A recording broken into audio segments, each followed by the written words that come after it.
The thing is, I'm afraid that if I tell people, well, I only have second-hand furniture and I don't fly and I always go by train, and all my, not all my clothes, but a lot of my clothes are stuff that, you know, friends gave me or that I bought second-hand or whatever, then people will get so bored because it's so unsexy. It's an unsexy way of living. I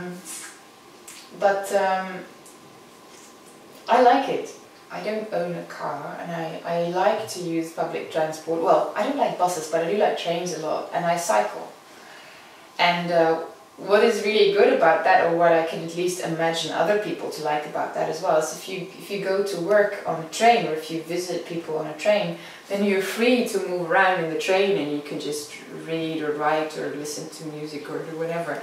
And in a car, you're always very sort of, you know, you're fixed. You just have to sit still. And I always feel a bit groggy after a long ride in the car, and I never have that when I'm on a train, because, you know, you're free to move about. And the same with cycling, you're just so free. I think it was yesterday when I was I was moving around in a car with the two kids in the back, and I lost my way in a town nearby, and all of a sudden I couldn't find my way out of the town. I was thinking, oh, if I was on a bike I would just go anywhere, you know. And you always find a way, and in a car, I feel the car is very restrictive. This house is terrible because this house is from 1924, and I wanted to renovate it in a way that keeps all the old